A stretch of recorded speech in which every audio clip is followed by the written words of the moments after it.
ਸਤਿ ਸ੍ਰੀ ਅਕਾਲ। ਸਾਹਿਤਕ ਸੱਥ ਚੈਨਲ 'ਤੇ ਆਪ ਜੀ ਦਾ ਸਵਾਗਤ। ਮੈਂ ਹਾਂ ਹਰਮੀਤ ਕੌਰ। ਅੱਜ ਦੀ ਕਲਾਸ ਵਿੱਚ ਸਾਹਿਤ ਦੇ ਰੂਪ ਸਫ਼ਰਨਾਮਾ ਬਾਰੇ ਚਰਚਾ ਕਰਨ ਲਈ ਹਾਜ਼ਰ ਹੋਏ ਹਾਂ। ਪਰ ਇਸ ਤੋਂ ਪਹਿਲਾਂ ਕਿ ਚਰਚਾ ਸ਼ੁਰੂ ਕੀਤੀ ਜਾਵੇ, ਚੈਨਲ 'ਤੇ ਨਵੇਂ ਜੁੜੇ ਵਿਦਿਆਰਥੀ ਚੈਨਲ ਨੂੰ ਸਬਸਕ੍ਰਾਈਬ ਕਰਨ ਦੇ ਨਾਲ ਬੈਲ ਦਾ ਬਟਨ ਵੀ ਦਬਾ ਲਵੋ ਤਾਂ ਜੋ ਆਉਣ ਵਾਲੀਆਂ ਵੀਡੀਓਜ਼ ਤੁਹਾਡੇ ਤੱਕ ਸਮੇਂ ਸਿਰ ਪੁੱਜਦੀਆਂ ਰਹਿਣ, ਅਤੇ ਨਾਲ ਹੀ ਚੈਨਲ ਦੀ ਪਲੇਲਿਸਟ ਦੇ ਵਿੱਚ ਜਾ ਕੇ ਆਪਣੀ ਕਲਾਸ ਦੇ ਨਾਲ ਸੰਬੰਧਿਤ ਪਲੇਲਿਸਟ ਨੂੰ ਖੋਲ੍ਹ ਕੇ ਉਸ ਵਿੱਚ ਹੁਣ ਤੱਕ ਜਾਰੀ ਕੀਤੀਆਂ ਗਈਆਂ ਲੈਕਚਰ ਲੜੀਆਂ ਵੀ ਸੁਣ ਸਕਦੇ ਹੋ ਤਾਂ ਜੋ ਤੁਹਾਨੂੰ ਆਪਣੇ ਸਿਲੇਬਸ ਦੇ ਬਾਰੇ ਜਾਣਕਾਰੀ ਹਾਸਿਲ ਹੋ ਸਕੇ। ਸੋ ਆਓ ਜੁੜਦੇ ਹਾਂ ਅੱਜ ਦੀ ਕਲਾਸ ਦੇ ਨਾਲ। ਸਭ ਤੋਂ ਪਹਿਲਾਂ ਅਸੀਂ ਮੁੱਢਲੀ ਜਾਣ ਪਛਾਣ ਜਾਂ ਭੂਮਿਕਾ ਵਜੋਂ ਕਹਿ ਸਕਦੇ ਹਾਂ ਕਿ ਸਫ਼ਰਨਾਮਾ ਆਧੁਨਿਕ ਪੰਜਾਬੀ ਸਾਹਿਤ ਦਾ ਇੱਕ ਹਰਮਨ ਪਿਆਰਾ ਸਾਹਿਤ ਰੂਪ ਹੈ ਜਾਂ ਇੱਕ ਨਿਵੇਕਲੀ ਵਿਧਾ ਹੈ ਜਾਂ ਵੰਨਗੀ ਹੈ। ਇਹ ਇੱਕ ਅਜਿਹਾ ਸਾਹਿਤ ਰੂਪ ਹੈ ਜਿਸ ਦੀਆਂ ਜੜ੍ਹਾਂ ਜਨਮ ਸਾਖੀ ਸਾਹਿਤ ਦੇ ਨਾਲ ਜਾ ਜੁੜਦੀਆਂ ਹਨ, ਕਿਉਂਕਿ ਗੁਰੂ ਨਾਨਕ ਦੇਵ ਜੀ ਦੀਆਂ ਜਨਮ ਸਾਖੀਆਂ ਜੋ ਹਨ ਉਹਨਾਂ ਦੇ ਵਿੱਚ ਉਹਨਾਂ ਦੀਆਂ ਉਦਾਸੀਆਂ ਦਾ ਜੋ ਸੰਪੂਰਨ ਬਿਊਰਾ ਹੈ ਉਸ ਦੇ ਵਿੱਚ ਸਫ਼ਰਨਾਮੇ ਦੇ ਅੰਸ਼ ਮੌਜੂਦ ਹਨ। ਸਫ਼ਰਨਾਮੇ ਦਾ ਅਰਥ ਜੋ ਹੈ ਇਹ ਸਫ਼ਰ ਅਤੇ ਨਾਮਾ ਦੋ ਸ਼ਬਦਾਂ ਦੇ ਸੁਮੇਲ ਦੇ ਨਾਲ ਬਣੇ ਹੋਣ ਸਦਕਾ ਇਸ ਦਾ ਅਰਥ ਜੋ ਹੈ ਸਫ਼ਰ ਤੋਂ ਭਾਵ ਹੈ ਯਾਤਰਾ, ਤੇ ਨਾਮਾ ਭਾਵ ਸਫ਼ਰ ਦਾ ਹਾਲ, ਬਿਰਤਾਂਤ ਜਾਂ ਵਰਣਨ। ਭਾਵ ਸਫ਼ਰਨਾਮਾ ਇੱਕ ਅਜਿਹਾ ਸਾਹਿਤ ਰੂਪ ਹੈ ਜਿਸ ਦੇ ਵਿੱਚ ਲੇਖਕ ਆਪਣੇ ਸਫ਼ਰ ਦਾ ਸੰਪੂਰਨ ਬਿਰਤਾਂਤ ਵਰਣਨ ਪੇਸ਼ ਕਰਨ ਦੀ ਕੋਸ਼ਿਸ਼ ਕਰਦਾ ਹੈ। ਸਫ਼ਰਨਾਮੇ ਦੀਆਂ ਵੱਖ-ਵੱਖ ਵਿਦਵਾਨਾਂ ਵੱਲੋਂ ਪਰਿਭਾਸ਼ਾਵਾਂ ਦਿੱਤੀਆਂ ਗਈਆਂ ਹਨ। ਵਿਲੀਅਮ ਹੈਜ਼ਲਿਟ ਅਨੁਸਾਰ ਸੁਤੰਤਰਤਾ ਯਾਤਰਾ ਦੀ ਆਤਮਾ ਹੈ। ਇਹ ਸੁਤੰਤਰਤਾ ਅਜਿਹੀ ਹੁੰਦੀ ਹੈ ਕਿ ਬੰਦਾ ਆਪਣੀ ਮਰਜ਼ੀ ਅਨੁਸਾਰ ਜਿਵੇਂ ਚਾਹੇ ਸੋਚੇ, ਅਨੁਭਵ ਕਰੇ ਅਤੇ ਉਸ ਬਾਰੇ ਚਿੰਤਨ ਕਰੇ। ਸੋ ਯਾਤਰਾ ਉੱਤੇ ਜਾਣ ਦਾ ਉਦੇਸ਼ ਹੀ ਹਰ ਪ੍ਰਕਾਰ ਦੇ ਬੰਧਨਾਂ ਜਾਂ ਰੋਕਾਂ ਤੋਂ ਮੁਕਤ ਹੋਣਾ ਹੈ ਔਰ ਯਾਤਰਾ ਇੱਕ ਆਨੰਦਦਾਇਕ ਕਾਰਜ ਹੈ। ਸੋ ਇਸ ਕਾਰਜ ਨੂੰ ਜੋ ਹੈ ਕੋਈ ਲੇਖਕ ਜਿਸ ਢੰਗ ਦੇ ਨਾਲ ਸਿਰੇ ਚਾੜ੍ਹਦਾ ਹੈ ਇਹ ਉਸ 'ਤੇ ਨਿਰਭਰ ਕਰਦਾ ਹੈ ਕਿ ਉਹ ਉਸ ਦੀ ਰਚਨਾ ਜੋ ਹੈ ਉਹ ਪਾਠਕਾਂ ਦੇ ਵਿੱਚ ਕਿੰਨੀ ਮਕਬੂਲ ਹੋ ਸਕਦੀ ਹੈ। ਮਾਨਕ ਹਿੰਦੀ ਕੋਸ਼ ਅਨੁਸਾਰ ਇੱਕ ਸਥਾਨ ਤੋਂ ਦੂਜੇ ਸਥਾਨ ਦੀ ਕਿਰਿਆ ਨੂੰ ਹੀ ਸਫ਼ਰ ਕਹਿੰਦੇ ਹਨ। ਇਸ ਤੋਂ ਬਾਅਦ ਡਾਕਟਰ ਕਰਨਜੀਤ ਸਿੰਘ ਅਨੁਸਾਰ ਕਿ ਸਫ਼ਰਨਾਮਾ ਕਿਸੇ ਦੇਸ਼ ਦੇ ਭੂਗੋਲਿਕ ਤੇ ਇਤਿਹਾਸਕ ਪਿਛੋਕੜ ਦਾ ਗਿਆਨ ਹੀ ਨਹੀਂ ਕਰਵਾਉਂਦਾ, ਸਗੋਂ ਉੱਥੋਂ ਦੇ ਲੋਕਾਂ ਦੀ ਰਹਿਣੀ ਬਹਿਣੀ, ਰਸਮਾਂ ਰਿਵਾਜਾਂ, ਰਵਾਇਤਾਂ, ਉਹਨਾਂ ਦੀਆਂ ਆਰਥਿਕ ਲੀਹਾਂ ਉੱਤੇ ਉਸਰੇ ਸਮਾਜਿਕ ਢਾਂਚੇ ਵਿੱਚ ਬੱਝੀ ਮਨੁੱਖੀ ਜੀਵਨ ਦੀ ਡੋਰ ਦਾ ਸੰਪੂਰਨ ਵਰਣਨ ਕਰਦਾ ਹੈ। ਇੱਕ ਹੋਰ ਵਿਦਵਾਨ ਸਫ਼ਰਨਾਮੇ ਨੂੰ ਪਰਿਭਾਸ਼ਿਤ ਕਰਦੇ ਹੋਏ ਲਿਖਦੇ ਹਨ ਕਿ ਸਫ਼ਰਨਾਮੇ ਵਿੱਚ ਲੇਖਕ ਕਿਸੇ ਦੇਸ਼ ਦੇ ਲੋਕਾਂ ਦੀ ਰਹਿਣੀ ਬਹਿਣੀ, ਰਸਮਾਂ ਰਿਵਾਜਾਂ, ਰਿਵਾਇਤਾਂ, ਜੀਵਨ ਪੱਧਰ ਤੇ ਸਮਾਜਿਕ ਢਾਂਚੇ ਬਾਰੇ ਜੋ ਅਨੁਭਵ ਆਪਣੇ ਸਫ਼ਰ ਜਾਂ ਯਾਤਰਾ ਸਮੇਂ ਪ੍ਰਾਪਤ ਕਰਦਾ ਹੈ ਉਸ ਦਾ ਕਲਾਮਈ ਢੰਗ ਦੇ ਨਾਲ ਬਿਆਨ ਹੀ ਸਫ਼ਰਨਾਮਾ ਹੈ। ਸੋ ਸਪਸ਼ਟ ਹੈ ਕਿ ਕੋਈ ਵੀ ਲੇਖਕ ਜਦੋਂ ਦੇਸ਼ ਦੇ ਇੱਕ ਖਿੱਤੇ ਤੋਂ ਦੂਜੇ ਖਿੱਤੇ ਜਾਂ ਇੱਕ ਮੁਲਕ ਤੋਂ ਦੂਜੇ ਮੁਲਕ ਦੀ ਯਾਤਰਾ ਕਰਦਾ ਹੈ ਤੇ ਉਸ ਸਮੇਂ ਜੋ ਗਿਆਨ ਹਾਸਿਲ ਕਰਦਾ ਹੈ, ਜੋ ਅਨੁਭਵ ਹਾਸਿਲ ਕਰਦਾ ਹੈ, ਉੱਥੋਂ ਦੇ ਲੋਕਾਂ ਦਾ ਰਹਿਣ ਸਹਿਣ, ਉਹਨਾਂ ਦੀ ਜੀਵਨ ਜਾਂਚ ਦੇ ਬਾਰੇ ਜੋ ਸੰਪੂਰਨ ਜਾਣਕਾਰੀ ਜਦੋਂ ਪਾਠਕਾਂ ਦੇ ਨਾਲ ਸਾਂਝਾ ਕਰਦਾ ਹੈ ਤਾਂ ਉਸ ਰੂਪ ਨੂੰ ਹੀ ਸਫ਼ਰਨਾਮਾ ਕਿਹਾ ਜਾਂਦਾ ਹੈ। ਇਸ ਤੋਂ ਬਾਅਦ ਆ ਜਾਂਦੇ ਹਨ ਸਫ਼ਰਨਾਮਾ ਦੇ ਪ੍ਰਮੁੱਖ ਤੱਤ। ਭਾਵ ਸਫ਼ਰਨਾਮਾਕਾਰ ਨੂੰ, ਸਫ਼ਰਨਾਮਾ ਲੇਖਕ ਨੂੰ ਜੋ ਹੈ ਸਫ਼ਰਨਾਮਾ ਦੀ ਸਿਰਜਣਾ ਸਮੇਂ ਕਿਹੜੇ ਪ੍ਰਮੁੱਖ ਤੱਤਾਂ ਦਾ ਧਿਆਨ ਦੇ ਵਿੱਚ ਰੱਖਣਾ ਜ਼ਰੂਰੀ ਹੁੰਦਾ ਹੈ। ਸਭ ਤੋਂ ਪਹਿਲੀ ਹੈ ਭੂਗੋਲਿਕਤਾ, ਕਿਉਂਕਿ ਲੇਖਕ ਜੋ ਹੈ ਇੱਕ ਖਿੱਤੇ ਤੋਂ ਜਾਂ ਇੱਕ ਦੇਸ਼ ਤੋਂ ਦੂਜੇ ਖਿੱਤੇ ਜਾਂ ਦੂਜੇ ਮੁਲਕ ਦੇ ਵਿੱਚ ਪ੍ਰਵੇਸ਼ ਕਰਦਾ ਹੈ ਤੇ ਕੁਦਰਤੀ ਗੱਲ ਹੈ ਕਿ ਦੋਹਾਂ ਦੇ ਭੂਗੋਲ ਦੇ ਵਿੱਚ ਜੋ ਹੈ ਉਹ ਅੰਤਰ ਹੋਵੇਗਾ। ਉੱਥੋਂ ਦਾ ਵਾਤਾਵਰਨ, ਉੱਥੋਂ ਦਾ ਮੌਸਮ, ਉੱਥੋਂ ਦਾ ਜੋ ਹੈ ਲੋਕਾਂ ਦਾ ਰਹਿਣ ਸਹਿਣ, ਰਵੱਈਆ, ਜੀਵਨ ਜਾਂਚ, ਨਜ਼ਰੀਆ, ਸਾਰਾ ਕੁਝ ਇਸ ਦੇ ਵਿੱਚ ਆ ਜਾਂਦਾ ਹੈ। ਉੱਥੋਂ ਦਾ ਮੌਸਮ ਠੰਡਾ ਹੈ, ਗਰਮ ਹੈ, ਮੈਦਾਨੀ ਇਲਾਕਾ ਹੈ, ਪਹਾੜੀ ਇਲਾਕਾ ਹੈ, ਸਮੁੰਦਰੀ ਹੈ, ਮਰੁਸਥਲ ਹੈ, ਜਾਂ ਫਿਰ ਇਹ ਜੋ ਚੀਜ਼ਾਂ ਹਨ ਇਹ ਲੋਕਾਂ ਦੀ ਸੋਚ 'ਤੇ ਵੀ ਅਸਰ ਕਰਦੀਆਂ ਹਨ, ਉਹਨਾਂ ਦੇ ਜੀਵਨ ਢੰਗ 'ਤੇ ਵੀ ਅਸਰ ਕਰਦੀਆਂ ਹਨ, ਕਿਉਂਕਿ ਪਹਾੜੀ ਖਿੱਤੇ ਦੇ ਵਿੱਚ ਰਹਿਣ ਵਾਲੇ ਲੋਕ ਜਿਹੜੇ ਨੇ ਉਹ ਜ਼ਿਆਦਾ ਜੋ ਹਨ ਉਹ ਮਿਹਨਤੀ ਹੁੰਦੇ ਹਨ, ਬਹਾਦਰ ਕਿਸਮ ਦੇ ਹੁੰਦੇ ਹਨ। ਸੋ ਇਹ ਵੇਰਵੇ ਵੀ ਜਿਹੜੇ ਨੇ ਸਫ਼ਰਨਾਮੇ ਦੇ ਵਿੱਚ ਹੋਣੇ ਜ਼ਰੂਰੀ ਹਨ। ਸਾਹਿਤਕ ਤਾਂ ਕਿਉਂਕਿ ਸਫ਼ਰਨਾਮਾ ਕਿਉਂਕਿ ਇੱਕ ਸਾਹਿਤਕ ਰਚਨਾ ਹੈ ਔਰ ਉਸ ਦੇ ਵਿੱਚ ਜੋ ਹੈ ਲੇਖਕ ਨੇ ਆਪਣੀ ਜੋ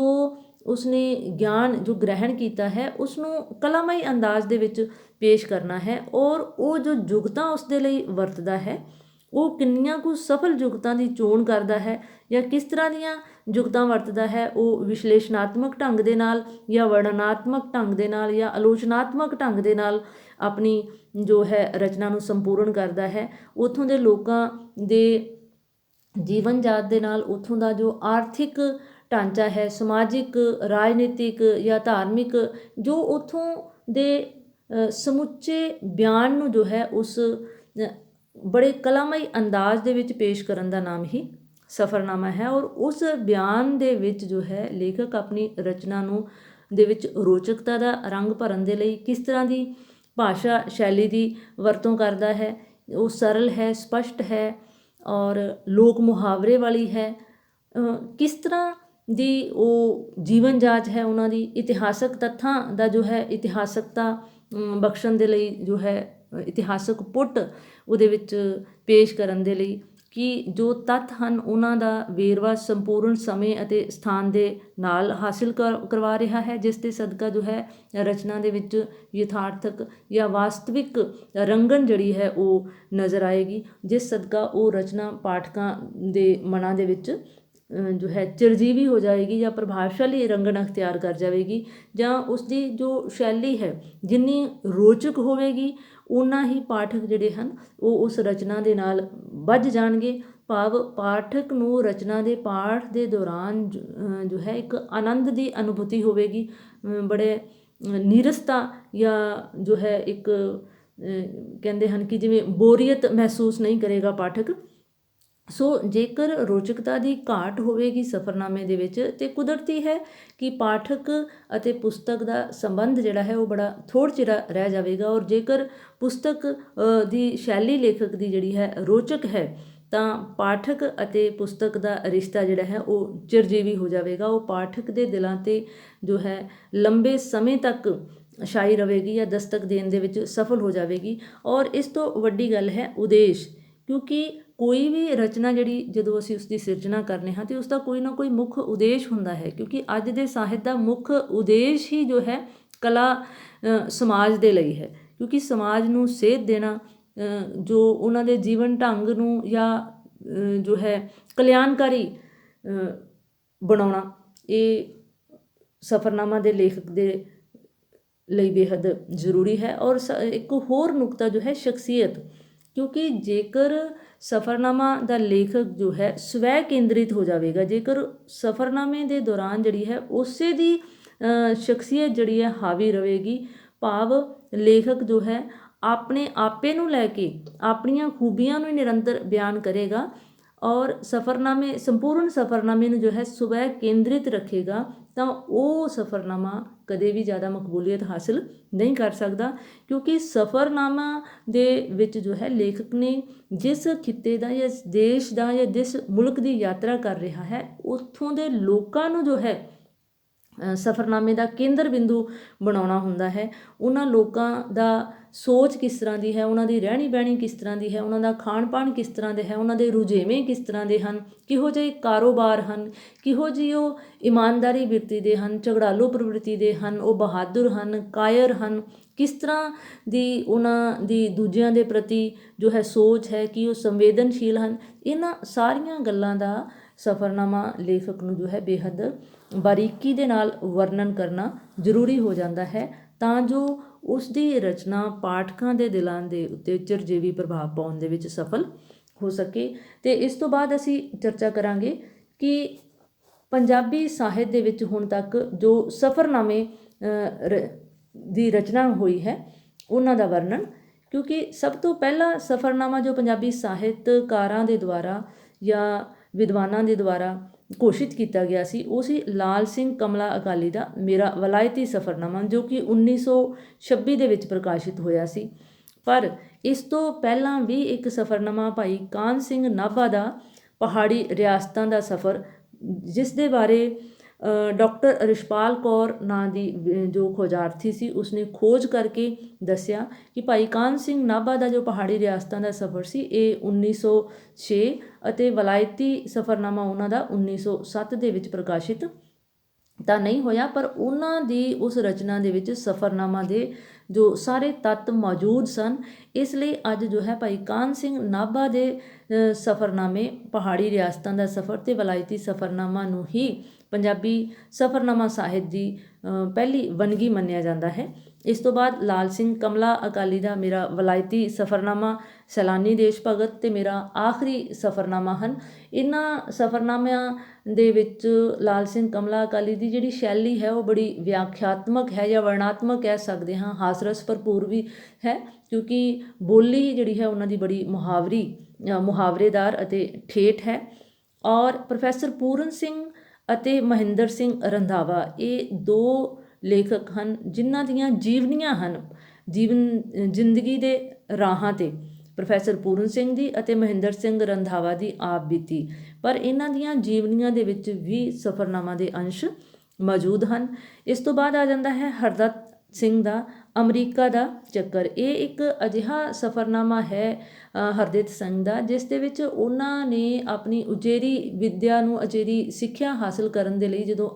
ਅਮਰੀਕਾ ਉਹ ਜਾਂਦੇ ਹਨ ਅਤੇ ਅਮਰੀਕਾ ਦਾ ਚੱਕਰ ਨਾਂ ਦਾ ਉਹਨਾਂ ਨੇ ਸਫ਼ਰਨਾਮਾ ਦੀ ਸਿਰਜਣਾ ਕੀਤੀ। ਔਰ ਇਸ ਸਫ਼ਰਨਾਮੇ ਦੇ ਵਿੱਚ ਉਹਨਾਂ ਨੇ ਬੜੇ ਹੀ ਵਿਸਤਾਰ ਦੇ ਵਿੱਚ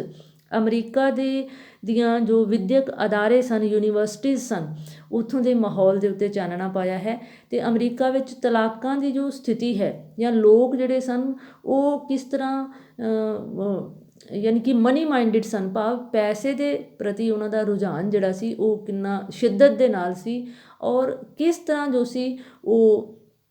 ਪੈਸੇ ਦੀ ਖਿੱਚ ਜਿਹੜੀ ਸੀ ਉਹਨਾਂ ਨੂੰ ਪ੍ਰਭਾਵਿਤ ਕਰਦੀ ਸੀ। ਇਹਨਾਂ ਗੱਲਾਂ ਦੇ ਉੱਤੇ ਵੀ ਚਾਨਣਾ ਪਾਇਆ ਹੈ। ਇਸ ਤੋਂ ਬਾਅਦ SS ਅਮੋਲ ਦੀ ਮਲਾਇਆ ਯਾਤਰਾ, ਅਮੋਲ ਯਾਤਰਾ ਅਤੇ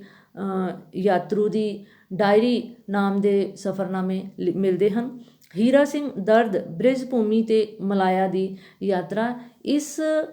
ਸਫ਼ਰਨਾਮੇ ਦੇ ਵਿੱਚ ਜੋ ਹੈ, ਕਿਉਂਕਿ ਦਰਦ ਨੇ ਪਹਾੜਾਂ ਅਤੇ ਦਰਿਆਵਾਂ ਨਾਲ ਆਮ ਲੋਕਾਂ ਦੇ ਜੀਵਨ ਨੂੰ ਜੋ ਹੈ,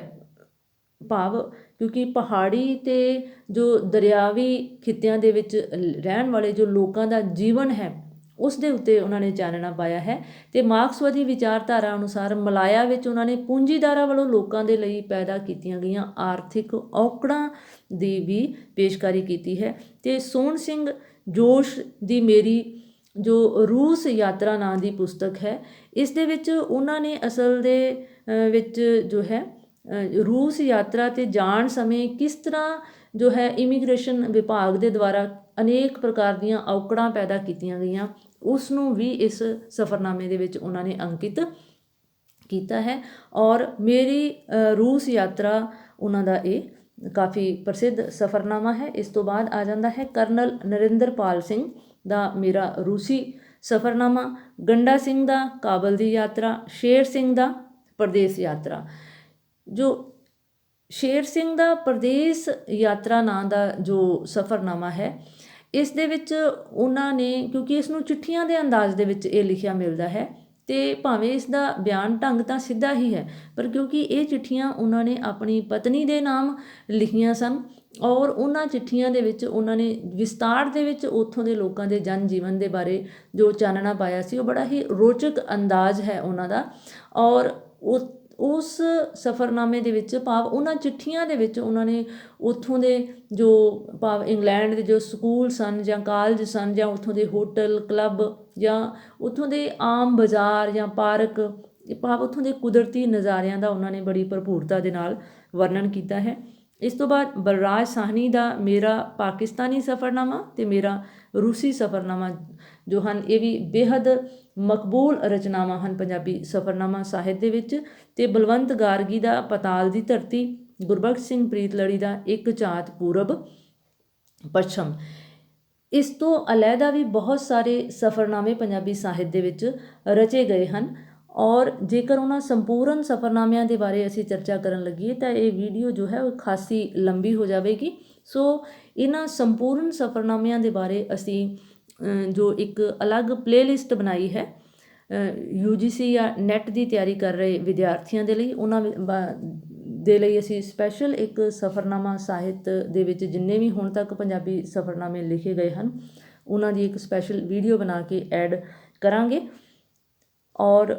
ਉਮੀਦ ਹੈ ਕਿ ਵਿਦਿਆਰਥੀਆਂ ਨੂੰ ਸਫ਼ਰਨਾਮਾ ਸਾਹਿਤ ਦੇ ਬਾਰੇ ਜੋ ਇਹ ਜਾਣਕਾਰੀ ਦਿੱਤੀ ਗਈ ਹੈ ਇਹ ਉਹਨਾਂ ਦੇ ਲਈ ਕਾਫੀ ਲਾਹੇਵੰਦ ਹੋਵੇਗੀ। ਔਰ ਇੱਕ ਹੋਰ ਜ਼ਰੂਰੀ ਗੱਲ ਕਿ ਸਿੱਟਾ ਭਾਵ ਨਿਚੋੜ ਕਨਕਲੂਜ਼ਨ ਨਿਸ਼ਕਰਸ਼ ਰੂਪ ਦੇ ਵਿੱਚ ਜੋ ਹੈ ਜਿੰਨੀ ਦੇਰ ਤੱਕ ਅਸੀਂ ਕੋਈ ਵੀ ਪ੍ਰਸ਼ਨ ਜੋ ਲਿਖ ਰਹੇ ਹਾਂ ਉੱਤਰ ਉਸ ਦੇ ਵਿੱਚ ਅਸੀਂ ਨਿਸ਼ਕਰਸ਼ ਨਹੀਂ ਕੱਢਾਂਗੇ ਤਾਂ ਉਹ ਪ੍ਰਸ਼ਨ ਸਾਡਾ ਅਧੂਰਾ ਮੰਨਿਆ ਜਾਵੇਗਾ। ਸੋ ਵਿਦਿਆਰਥੀ ਭਾਵੇਂ ਇੱਕ ਸਤਰ ਦੇ ਵਿੱਚ ਹੀ ਨਿਚੋੜ ਜਾਂ ਨਿਸ਼ਕਰਸ਼ ਲਿਖਣ ਪਰ ਇਹ ਬੇਹੱਦ ਜ਼ਰੂਰੀ ਹੁੰਦਾ ਹੈ। ਜਿਵੇਂ ਮਿਸਾਲ ਵਜੋਂ ਤੁਸੀਂ ਇੰਨਾ ਹੀ ਲਿਖ ਸਕਦੇ ਹੋ ਕਿ ਜਿਵੇਂ ਸਫ਼ਰਨਾਮਾ ਸਾਹਿਤ ਬਾਰੇ ਅਸੀਂ ਚਰਚਾ ਕਰ ਰਹੇ ਹਾਂ ਕਿ ਸਫ਼ਰਨਾਮਾ ਪੰਜਾਬੀ ਸਾਹਿਤ ਦਾ ਇੱਕ ਬੇਹੱਦ ਹੀ ਹਰਮਨ ਪਿਆਰਾ ਸਾਹਿਤ ਰੂਪ ਹੈ ਔਰ ਭਵਿੱਖ ਦੇ ਵਿੱਚ ਇਸ ਸਾਹਿਤ ਦੇ ਰੂਪ ਦੇ ਵਿੱਚ ਕਾਫੀ ਸੰਭਾਵਨਾਵਾਂ ਮੌਜੂਦ ਹਨ। ਸੋ ਉਮੀਦ ਹੈ ਕਿ ਇਹ ਚਰਚਾ ਤੁਹਾਡੇ ਲਈ ਲਾਹੇਵੰਦ ਸਾਬਿਤ ਹੋਵੇਗੀ। ਵੇਖਦੇ ਰਹਿਣਾ ਇਸ ਚੈਨਲ ਨੂੰ ਔਰ ਚੈਨਲ ਅਗਰ ਤੁਹਾਨੂੰ ਪਸੰਦ ਆ ਰਿਹਾ ਹੈ ਤੇ ਆਪਣੇ ਹੋਰ ਵਿਦਿਆਰਥੀ ਸਾਥੀਆਂ ਦੇ ਨਾਲ ਸਾਂਝੇ ਕਰਦੇ ਰਹਿਣਾ ਤਾਂ ਜੋ ਵੱਧ ਤੋਂ ਵੱਧ ਵਿਦਿਆਰਥੀ ਇਸ ਚੈਨਲ ਦਾ ਲਾਹਾ ਲੈ ਸਕਣ। ਮਿਲਾਂਗੇ ਕਿਸੇ ਅਗਲੇ ਵੀਡੀਓ ਦੇ ਲਈ, ਤਦ ਤੱਕ ਇਜਾਜ਼ਤ, ਧੰਨਵਾਦ।